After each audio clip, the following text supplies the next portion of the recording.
नमस्कार दोस्तों, मैं हूं advocate Bharat Singh and welcome to my video blog.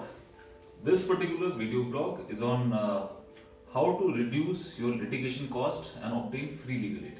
यानी कि अगर आप किसी कोर्ट केस में फंसे हुए हैं, कहीं पे आपका कोर्ट केस चल रहा है, तो आप अपने लिटिगेशन की जो खर्चे हैं उनको कैसे कम कर सकें, कोर्ट प्रोसीडिंग्स में होने वाले खर्चों का कैसे कम कर सकते हैं। दोस्तों, हम सब कभी ना कभी, या हमारा कोई रिश्तेदार या दोस्त या जान पहचान का या कोई पड़ोसी ऐसा होगा जो कोर्ट में केस लड़ रहा होगा। ऐसा बिल्कुल हो सकता है कि उसकी मैरिटल लाइफ में डिस्प्यूट चल रहा हो, प्रॉपर्टी लाइफ में डिस्प्यूट चल रहा हो, कोई बिजनेस में कोई डिस्प्यूट चल रहा हो कोर्ट में। कई तरह की कोर्ट्स हैं, there are various level of court जहां पे उनकी प्रोसीडिंग्स चल रही होंगी। कोर्ट की प्रोसीडिंग्स काफी लंबे समय तक चलती हैं, इसमें काफी खर्चा भी आता है। कोर्ट फीस के अलावा इसमें लॉयर की फीस देनी पड़ती है, प्लस आपको ये भी नहीं मालूम कि एंड रिजल्ट इसका आपके लिए फेवरेबल होगा या नहीं होगा। जैसे जैसे हम एक लोअर कोर्ट से हायर कोर्ट अपील के लिए जाते हैं, फिर उसके ऊपर जब जाते हैं तो हमारे जो एडवोकेट्स हैं उनकी भी फीस बढ़ती चली जाती है, they become more specialised and खर्चा पानी बढ़ने लगता है।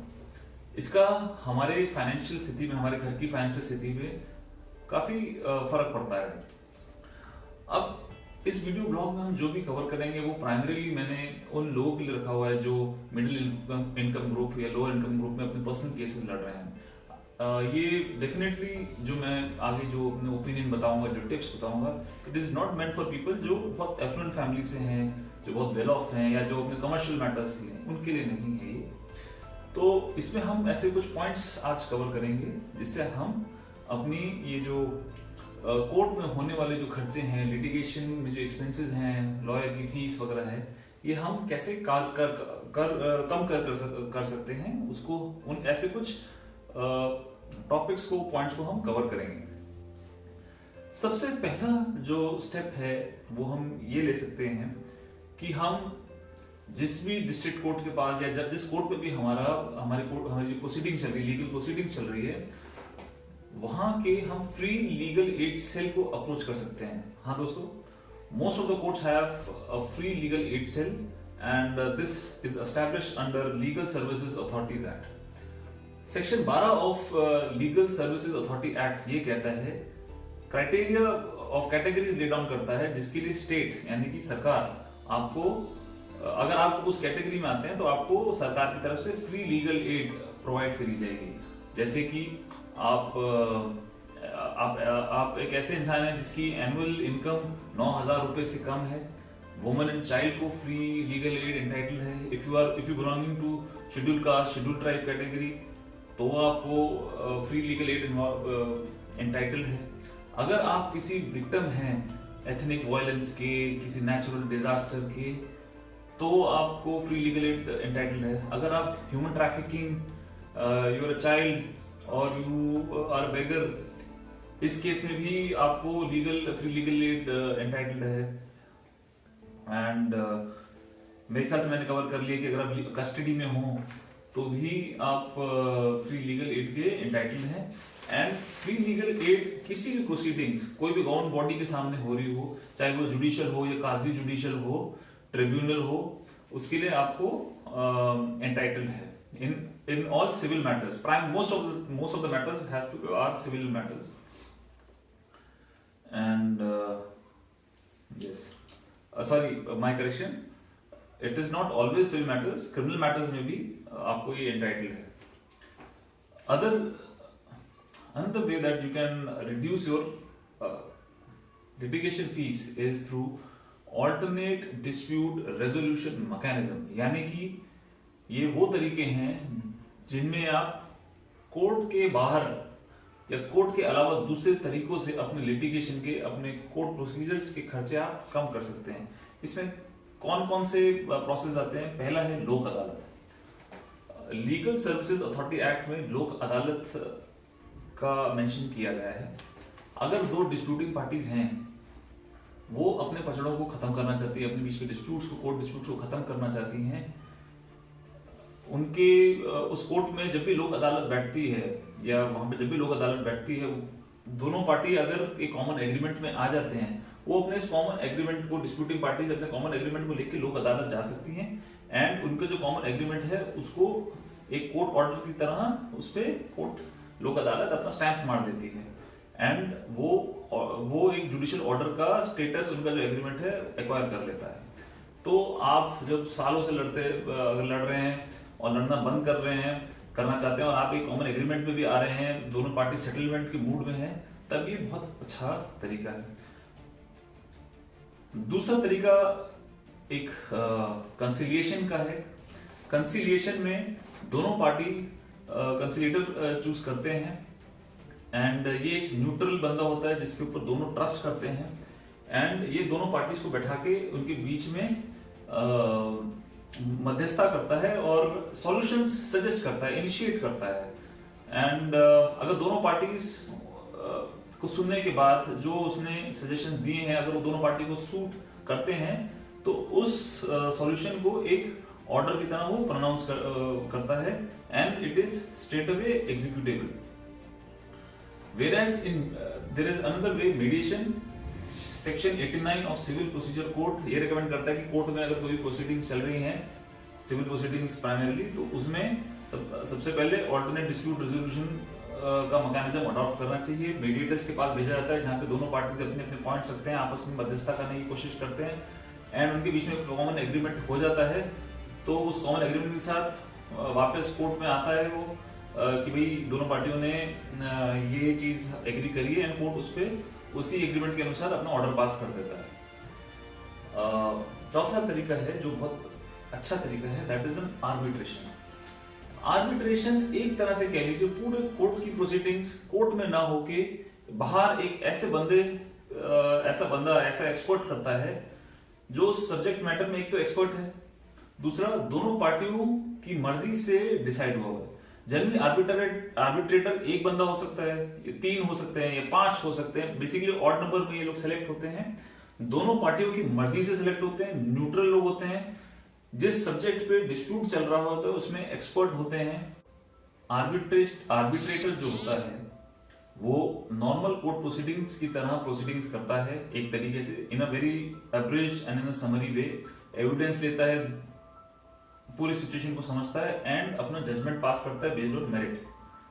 This process is different from conciliation जहां पे सॉल्यूशन सुझाए जाते हैं और दोनों का अगर एग्री होता है तो उसको एक ऑर्डर की तरह पास किया जाता है। आर्बिट्रेशन में मेरिट पे जजमेंट होता है बेस्ड ऑन एविडेंस जो दोनों पार्टी प्रोवाइड करती है and this is one of the fastest way of resolving civil matters and commercial matters. But इसके बावजूद भी दोस्तों अगर कोर्ट में जाना अनअवॉइडेबल है, कोर्ट में जाना ही पड़ रहा है, कोर्ट में केस लड़ना ही पड़ रहा है, वकीलों के थ्रू लड़ना पड़ रहा है, तो हम अपनी कोर्ट की लड़ाई में जो होने वाले जो खर्चे हैं, लॉयर की फीस है, ये सब कंसल्टेशन फीस है, इन सब चीजों को हम कैसे कम करें।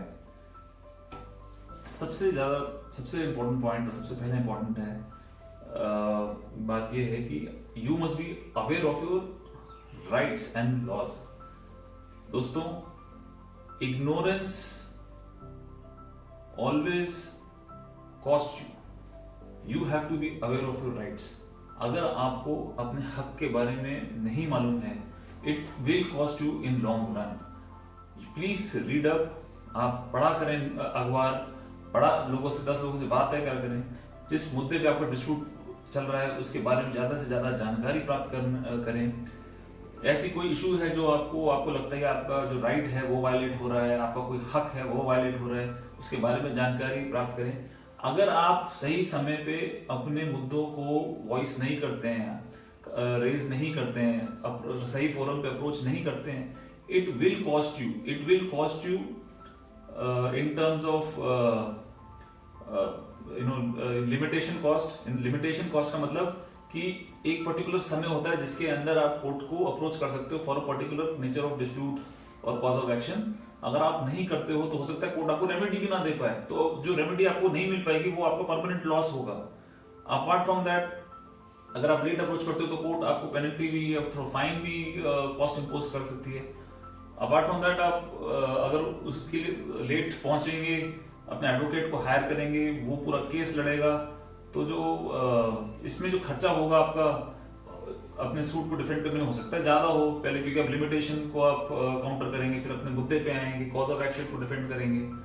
सो दीज आर इश्यूज, अगर आप अपने हकों के बारे में जागरूक नहीं हैं तो आपको सही टाइम पे सही रेमेडी मिल जाए ये बड़ा मुश्किल होता है, and this is likely to cost you. दूसरा इंपॉर्टेंट इशू है कि अगर हमें किसी मुद्दे के ऊपर कानून पता भी करना है तो हम कैसे करें। वैसे तो गैजेट नोटिफिकेशन वगैरह न्यूज़पेपर्स वगैरह में आते रहते हैं, आप किसी सब्जेक्ट मैटर एक्सपर्ट से बात कर सकते हैं। एक बहुत पतली सी और सस्ती सी किताब होती है जिसे बेयर एक्ट कहते हैं, ये जनरली कोर्ट कॉम्प्लेक्सेस वगैरह में मिलती है। इसमें वेरियस कानून होते हैं, ये है जैसे, इसको आप खरीद सकते हैं, पढ़ सकते हैं, आप थोड़े से वेल इन्फॉर्म्ड होंगे। जरूरी नहीं है कि ये वकील को सब्स्टिट्यूट कर ले, क्योंकि एक लॉ नहीं कई लॉ अप्लाई करते हैं किसी भी कोर्ट केस में, किसी भी एक सिचुएशन में, but it will keep you better informed. A better informed person can take his decisions better, he will require to consult his lawyer less, and आप कम कंसल्ट करेंगे, ज्यादा इन्फॉर्म तरीके से करेंगे तो आपका टाइम बचेगा, लॉयर की फीस बचेगी, कंसल्टेशन चार्जेस बचेंगे, गलतियां कम होंगी तो ये भी आपका कॉस्ट सेव करता है, मिस्टेक सेव करता है, आपका करेक्शन में जो टाइम है और जो एफर्ट है वो सब चीजें सेव करता है। तो it save you time, awareness save your time, reading out in bare acts and gathering information saves time. जब भी आपको अपने केस के बारे में कभी आप अपने वकील से डिस्कस करने जा रहे हैं, सो please read up about your case. अपने केस को पढ़ के जाएं कि भाई लेंथी डिस्कशंस अपने एडवोकेट से अवॉइड करें। He is always hard pressed of time, उसके पास अक्सर बहुत कम टाइम होता है, उसके पास कई क्लाइंट्स होते हैं जो उसकी लाइन में वेट कर रहे होते हैं, उसको अगले दिन की प्रिपरेशन करनी होती है, ड्राफ्टिंग करनी होती है, so he has a limited amount of time, but when he is giving you some time, so you must use this time well। आप अपना केस पढ़ के जाएंगे, समझ के जाएंगे, अपने फाइल पढ़ के जाएंगे, तो आप उससे बेटर डिस्कशन कर पाएंगे, मोर इन्फॉर्म्ड डिस्कशन कर पाएंगे। So please read up your file. When I say read up your file, my next point is please maintain your file. दोस्तों, हम कोर्ट में क्या फाइल कर रहे हैं, दूसरी पार्टी क्या फाइल कर रही है, क्या डॉक्यूमेंट फाइल हो रहे हैं, कोर्ट क्या ऑर्डर पास कर रहा है, you must always be aware of these issues. आपके जो वकील हैं वो अपने पास एक फाइल रखते हैं, कोर्ट में एक फाइल मेंटेन होती है। इसके अलावा अगर आप क्लाइंट हैं, it is always a good practice कि आप भी अपनी एक फाइल मेंटेन करें, and it should match with your advocate file, which should actually match with court में जो फाइल है। सारे डॉक्यूमेंट्स सबके साथ मैच करने चाहिए, तो आपको समझ में आएगा कि मेरे केस में चल क्या रहा है, कल क्या हुआ था, लास्ट टाइम क्या हुआ था और नेक्स्ट टाइम क्या होने वाला है। So your awareness is improved, your discussion with your lawyer is improved, you save time, you make less errors, and this is saving your time. Apart from that, छोटी छोटी चीजें अपने आप करना सीखें, जैसे सर्टिफाइड कॉपीज, फाइल इंस्पेक्शन, ये सब चीजें बार बार अपने वकील को ना बोले करने के लिए, क्योंकि वकील is hard pressed for time, he will charge you all this. ये छोटी छोटी चीजें आप खुद कर पाएंगे तो आप अपना काफी पैसा बचा पाएंगे, अपनी कॉस्ट बचा पाएंगे, and it will help you. आपकी फाइल बेटर मेंटेन हो पाएगी एंड बेहतरी होगी। हर चीज आपको अपने वकील से पूछने की जरूरत नहीं है। There is e court facility, most of the courts have gone online. Website में उनकी डिटेल्स दी होती हैं, आपके केस का स्टेटस पता चल जाता है, किस नंबर पे आने वाले बदलता है, क्या ऑर्डर पास हुआ है, अभी अगली बार क्या होना है, इस तरह की कई डिटेल्स मिल जाती हैं। आपको बार बार अपने वकील को फोन नहीं करना है इस चीज के लिए, आपको कंसल्टेशन फीस पे करने की जरूरत नहीं है, विजिटिंग चार्जेस पे करने की जरूरत नहीं है। So whenever you have discussion with him, you can only have crucial discussion. तो आप छोटी छोटी चीजें अपने आप कर रहे हैं, अपनी एप्लीकेशन छोटी मोटी खुद ड्राफ्ट कर सकते हैं, सर्टिफाइड कॉपीज खुद निकाल सकते हैं, फाइल अपनी खुद मेंटेन कर सकते हैं, लेटेस्ट ऑर्डर्स वगैरह आजकल जो ऑनलाइन वेबसाइट्स आ गई वहां से चेक कर सकते हैं। तो ये इशू हो जाता है। अपने आप को और अच्छी तरह से इन्फॉर्म करने के लिए there are lot of paid legal websites and free websites also. जो आपकी मुद्दे से रिलेटेड कहीं जजमेंट्स वगैरह वहाँ पे ऑनलाइन अवेलेबल मिल जाती हैं, आप उनको पढ़ सकते हैं, उनको समझ सकते हैं, and this will keep you better informed about your case, and आप वेल इन्फॉर्म्ड डिस्कशंस अपने वकील के साथ कर सकते हैं। कई मुद्दों में आप भी उससे ज़्यादा इन्फॉर्म हो सकते हैं, एंड कहीं पे कोर्स करेक्शन करना है, कुछ करेक्ट करना है, तो आप before you submit to the court आप उसमें करेक्शंस लाके अपने सबमिशंस को और इम्प्रूव कर सकते हैं। Always meet your advocate well before in time. अगर आपकी तारीख आने वाली है कोर्ट में, प्लीज अपने एडवोकेट से वेल इन एडवांस मिलें, उसकी मेमोरी रिफ्रेश करें। अगर कुछ ड्राफ्टिंग होनी है तो ड्राफ्टिंग हो पाएगी, कोई एप्लीकेशन बननी है तो वो टाइम पे बन जाएगी, एंड आपकी डेट वेस्ट नहीं जाएगी, आपका कॉस्ट सेव होगा, and this will help you. State true facts. कभी भी रॉन्ग फुट पे आप जब खड़े होते हैं तो इट कॉस्ट यू, आपको आगे फ्यूचर में एम्बेरसमेंट होती हो सकता है, पेनल्टी इंपोज हो अगर आपने कोई गलत फैक्ट पे किया हुआ state. So make sure that what ever you स्टेटिंग is correct facts, true facts. They help you in long run, they save you cost, they save you time. Choosing the right forum. सही forum अपने dispute के लिए select करना बहुत जरूरी है। मैं एक एग्जांपल के तौर पे दे रहा हूँ, अगर आपने कोई घर खरीदा है, बिल्डर से आपके कोई डिस्प्यूट हो गया, तो आप उसके लिए कंज्यूमर कोर्ट भी जा सकते हैं, रेरा कोर्ट भी जा सकते हैं, सिविल कोर्ट भी जा सकते हैं। पर किस फोरम पे जाना है, क्या जाना है, वो आपके कॉज ऑफ एक्शन पे डिपेंड करता है। सही फोरम चूज करने से हो सकता है आप का डिस्प्यूट जल्दी रिजॉल्व हो पाए, उसमें खर्चा होने वाला खर्चा कम हो, लॉयर उस फोरम में लॉयर की फीस कम हो। वेरस दूसरा फोरम में अगर आप जाएं तो वो लंबा खींच सकता है, ज्यादा पैसे लग सकते हैं। ऐसी कई चीजें हैं जो लोअर कोर्ट में भी जा सकते हैं, या उसके सीधा हाई कोर्ट में रिट पिटीशन भी डाल सकते हैं। तो आपको सही फोरम चुनना है। गलत फोरम चुनेंगे तो आपकी फीस ज्यादा लग सकती है। So this is something that you have to make an informed decision. अगर आपके केस में अगर आपको मालूम है कि भाई अगर आपका डिस्प्यूट चल रहा है, तो उस डिस्प्यूट में फ्यूचर में एविडेंस स्टेज आएगा, you know cross examination stage आएगी, तो उस समय अगर आप अपने एविडेंस गैदर करने की कोशिश करेंगे तो आप लेट हो जाएंगे, आप कोर्ट की डेट्स मिस करेंगे। And I associate time with money. More time you will take, the more dates you will miss, this will cost you. So आप अपने एविडेंस, अपने document, certified copies, true copies well in advance collect करना शुरू करें। अपने lawyer से advance में discussion लें कि साहब जो मैं सबमिट करूंगा, क्या ये जो डॉक्यूमेंट है मेरे पास, क्या ये कोर्ट में सबमिट हो सकते हैं as an evidence, are they good enough और नॉट, कुछ और मेरे को करना है तो क्या करना है, कैसे करना है, ये डिस्कशन अपने वकील के साथ वेल इन एडवांस करें। Please attend your court dates. आप कोर्ट डेट मिस करते हैं, अगली तारीख मिलती है, आपका लॉयर अटेंड करता है, वो आपसे कोर्ट फीस चार्ज करेगा, अटेंडेंस चार्जेस वो करेगा। कोर्ट डेट मिस करने से आपका केस लंबा चलेगा, चीजें खराब होती हैं, स्पॉइल होती हैं। More time more money, as I always said. अगर आप आउटस्टेशन कैंडिडेट हैं तो हर बार आने की जरूरत नहीं है। You can always check whether there is a video conferencing facility available in your respective court. Can you use that facility? This is something that you need to discuss with your lawyer, and if required you can file an application in the respective court for conduct of video conferencing facilities, and इससे आपको बार बार आने का वो बच सकता है। Also अपने advocate से आप कई चीज़ों में, कई डॉक्यूमेंट्स को आप ऑनलाइन या बाय पोस्ट, रजिस्टर्ड पोस्ट भेज सकते हैं, एंड स्कैन करके भेज सकते हैं। तो अपने पास एक प्रिंटर, स्कैनर रखिए, कंप्यूटर रखिए, B IT savvy so that you are able to send your documents online. Advocate fees. Advocate fees एक बहुत इंपॉर्टेंट रोल प्ले करता है in fighting your court case, because this is the most important, most expensive part of the litigation. And ऐसी कई चीजें हैं जिसपे आप का कोर्ट एडवोकेट फीस डिपेंड करता है। ये देखना पड़ता है कि एडवोकेट को कितना एक्सपीरियंस है, उसमें वो कितना निपुण है उस सब्जेक्ट में। And please feel free to discuss with your advocate कि सर आप जो मेरे से फीस चार्ज कर रहे हैं, इसमें आप क्या क्या टास्क इन्वॉल्व है, क्या एप्लीकेशन भी इसमें बनेगी, इंटरलोक्यूटरी एप्लीकेशन भी क्या इसमें बनेगी, एविडेंस में भी क्या ये इन्वॉल्व होगा, आर्गुमेंट्स में के लिए भी पैसे हैं। तो please have a detailed discussion with your advocate. दोनों के बीच में मिसअंडरस्टैंडिंग नहीं होनी चाहिए, क्योंकि बाद में हार्ट बर्न होता है। अगर आप बहुत ज्यादा कम पे करेंगे तो advocate would be uncomfortable, because उसका भी पूरा उसको भी काफी एफर्ट लगता है, उसको भी लीगल रिसर्च करना पड़ता है, उसको कई घंटे लगाने पड़ते हैं अच्छी एप्लीकेशन बनाने के लिए। लीगल रिसर्च इज समथिंग जो एक क्लाइंट नहीं समझता है बट एक एडवोकेट समझता है, और उसमें उसको कितना लेबर लगता है, इसका अकाउंटेबिलिटी करना बड़ा मुश्किल होता है।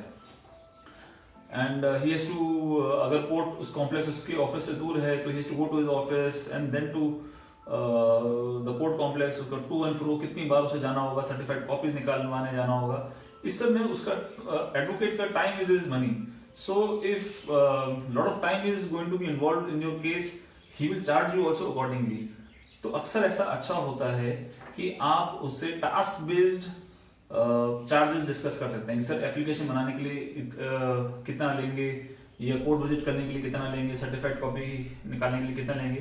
क्योंकि अगर आप खुद अपने केस में इन्वॉल्व होंगे तो कई छोटे छोटे टास्क आप खुद कर सकते हैं, कई छोटी एप्लीकेशन आप खुद बना सकते हैं, कई कॉपीज इंस्पेक्शन आप खुद कर सकते हैं। वकील को आप, एडवोकेट को आप अपने इंपॉर्टेंट काम, क्रॉस एग्जामिनेशन, एविडेंस या पिटीशन ड्राफ्टिंग या उसको या फिर कॉम्प्लेक्स एप्लीकेशन ड्राफ्ट करने के लिए आप यूज कर सकते हैं। आप उससे कंसल्टेंसी चार्जेस पे कर सकते हैं एंड काम खुद कर सकते हैं। So you can always discuss a task based fee structure with your advocate that might sound expensive initially but in the long run it might be helpful. लोग सोचते हैं कि हम लमसम एक साथ पे कर दें तो हमें झंझट खत्म, but understanding the human psyche, advocate also feels कि अगर मेरे को काम करने से पैसे मिल रहे हैं so he is more motivated to work, he will be more responsive, he will attend your phone calls more promptly. So ऐसे कई लोगों की शिकायत सुनने में आती है कि भाई हमने वकील साहब को पैसे दिए थे, अब तो वो फोन नहीं उठा रहे, अब वो मिल नहीं रहे। Most of the advocates are very hard pressed, they are hard working, but there are always bad apple in every community. So मैं उनकी बात नहीं कर रहा हूँ। तो अपना इन्वॉल्वमेंट खुद रखें, task based fee structure discuss करने की कोशिश करें, हर वकील अपने हिसाब से चार्ज करता है। Choosing an advocate is a very important factor for a successfully fighting your litigation. A good advocate can do wonders, whereas a not so good advocate may not do as well. One important factor when you select an advocate is always how much experience he is. However, a lot of young lawyers also do wonders. You can decide a lawyer by knowing his experience. आप उनका credibility, past credibility check कर सकते हैं based on his professional experience, by talking to his previous clients, या उनके past में ऐसा कुछ प्रोफेशनल एक्सपीरियंस रहा है, उन्होंने ऐसा काम किया है जिसमें मैं अपना क्रेडिबिलिटी प्लेस कर सकता हूँ, ऑनेस्ट लगते हैं, इंटीग्रिटी वाले लगते हैं। आप देख सकते हैं कि क्या वो IT सेवी हैं, मैं उनको कोई डॉक्यूमेंट भेजूँ या रिसीव करूँ उनसे कंप्यूटर पे, तो क्या वो कंप्यूटर कर पाएंगे, स्कैन कर पाएंगे, इंटरनेट कर पाएंगे, ईमेल कर पाएंगे। सो दीज आर द, उनके पास क्या फैसिलिटी है। तो इस तरह की चीज़ें आपको एक अच्छा एडवोकेट सेलेक्ट करने में मदद कर सकती हैं। ज़रूरी नहीं है कि हर अच्छे एडवोकेट के पास एक ऑफिस हो, कई लोग अपने घर से भी ऑपरेट करते हैं और बहुत अच्छा करते हैं। रियल एस्टेट शहरों में बहुत एक्सपेंसिव होता है, तो हर एडवोकेट वो अफोर्ड नहीं कर सकता है, but in spite of that he can be very well learn and can do wonders. एक बहुत अच्छा इंडिकेटर एक अच्छे एडवोकेट का होता है कि उसके पास लाइब्रेरी किस तरह की है, कितने तरह की उसमें बुक्स हैं, क्या वैरायटी है। इस उनके लाइब्रेरी को देख के आप उनके एकेडमिक एक्यूमेंट का अंदाज़ा लगा सकते हैं। ये साइलेंट इंडिकेटर्स होते हैं, उनसे बातचीत करके उनके सब्जेक्ट में नॉलेज कितनी है, गहराई कितनी है, ये आप पता कर सकते हैं।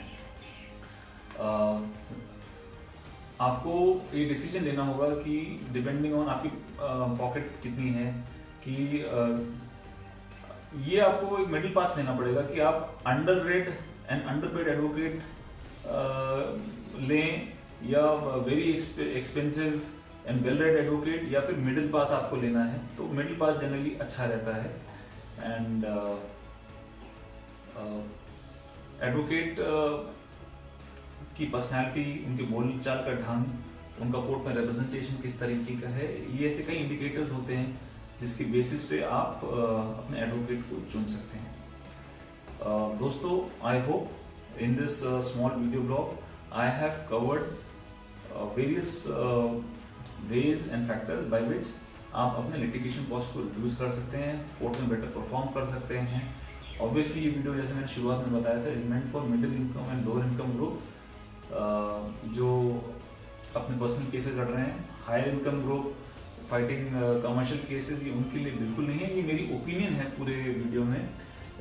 ये कोई लीगल या स्टैट्यूटरी चीज़ नहीं है जो मैंने आपको बताई है। सबका अपना अपना व्यू पॉइंट होता है, पर मैंने आपको, पर कई लोग जो स्ट्रगल कर रहे हैं कोर्ट में, उनकी मदद अगर ये चीज़ें फॉलो करेंगी तो मेरे ओपिनियन में they will be able to perform better in their court and their litigation.